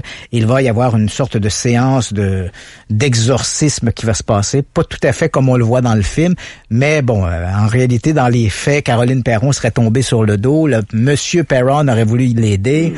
Ed Warren se serait interposé. Monsieur Perron lui aurait donné un coup de poing au visage en envoyant valser Ed Warren dans la cuisine. Donc, c'est comme ça que ça s'est passé dans la réalité. C'est pas comme ça qu'on le voit dans le film.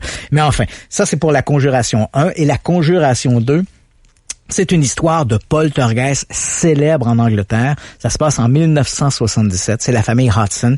Ça se trouve à Enfield. C'est une sorte de banlieue populaire de Londres. Et là, à partir de l'été 1977, il y a des manifestations qui vont se produire dans cette maison-là, qui seront enquêtées notamment par le Society for Psychical Research. Il va y avoir 2 investigations parce que les phénomènes se produisent en 2 temps. C'est-à-dire qu'une première un premier épisode où il y a des manifestations et arrive le printemps ou le tout début de l'année 1978, les manifestations semblent s'arrêter ou diminuer. Les 2 enquêteurs à ce moment-là, Maurice Grosse et un type qui s'appelle Guy Lyon Playfair, vont se retirer de l'enquête. Et les phénomènes vont reprendre autour du mois de mars. Il va y avoir une nouvelle enquête menée par la Society for Psychical Research et ils vont surprendre parce que l'affaire se passe dans la famille Hodgson. Il y a 4 enfants, 2 garçons et 2 filles, mais un des garçons est absent durant ces manifestations. Donc, il est chez un oncle. Donc, il y a seulement que les 2 filles et un des garçons qui sont au centre des manifestations. Et au moment où il va y avoir une nouvelle enquête de la Society for Psychical Research, ils vont surprendre le garçon et une des filles, Janet, à truquer des manifestations. Et lorsqu'ils seront pris la main dans le sac, ils vont dire il y a les nouvelles manifestations, la reprise des manifestations, ils vont avouer que ce sont eux qui ont fait le coup. Parce que lors des premières manifestations, ils étaient devenus tellement le centre d'intérêt qu'ils aimaient être l'intérêt. Et là, comme ça s'était arrêté, ils ont voulu comme reproduire l'affaire. Mais tu comprends que ça jette un énorme discrédit. Ils ont truqué les manifestations du 2e épisode. Qu'est-ce qui nous prouve qu'ils n'ont pas truqué les premiers éléments, les premières manifestations? Ça reste un peu ambigu. Les Warren, apparemment, selon les rapports de la Society for Psychical Research, n'ont jamais enquêté sur le poltergeist d'Enfield. Et pourtant, tout le film La Conjuration 2 est basé sur une soi-disant enquête qui aurait mené les Warren à Enfield. Ça reste, faut mettre un énorme bémol là-dessus, mais au-delà du fait réel lui-même, ça reste que les films La Conjuration, ce sont 2 excellents films de fantômes sortis ces dernières années, parce que c'est difficile de faire des bons films de fantômes. Les 2 Conjurations 1 et 2, même si on a fait un peu des coins ronds par rapport aux faits réels, ce sont d'excellents films de fantômes. On n'aura pas le temps de penser les 2 autres propositions que tu nous faisais pour ce week-end. Par contre, on peut en mentionner. Je pense que on avait parlé de ces 2 films. Oui, en fait, ce sont 2 incontournables. C'est vrai qu'on en avait parlé. Donc, qui demeurent parmi les plus grands films d'horreur de tous les temps. Un qui date de 1983 qui s'appelle The Entity. En français, c'est L'Emprise. C'est l'histoire, dans le film, on raconte l'histoire d'une certaine Carla Moran qui est agressée sexuellement par une entité invisible. Cette histoire-là s'est réellement produite dans les années 70, au début des années 70. La Carla Moran s'appelait en réalité Doris Biter. Les manifestations étaient beaucoup plus de type poltergeist. Il y avait eu une enquête menée par l'Université de Californie qui s'était intéressée à l'affaire. Ce qui les intéressait, eux, les parapsychologues, c'était c'était les manifestations de type poltergeist, donc les portes qui s'ouvraient, les coups frappés dans les murs, les meubles qui se déplaçaient. Quant aux soi-disant allégations d'agression sexuelle, dans la vraie histoire, elles n'ont jamais été documentées. Et même les parapsychologues ont considéré que c'était probablement un fantasme que Doris Beiter imaginait, que c'était pas vrai. Il y avait vraiment des manifestations de type poltergeist, mais les agressions sexuelles, fallait mettre un bémol là-dessus. Mais on comprend que pour le cinéma, c'était beaucoup plus accrocheur de se concentrer sur les agressions sexuelles que sur le phénomène poltergeist.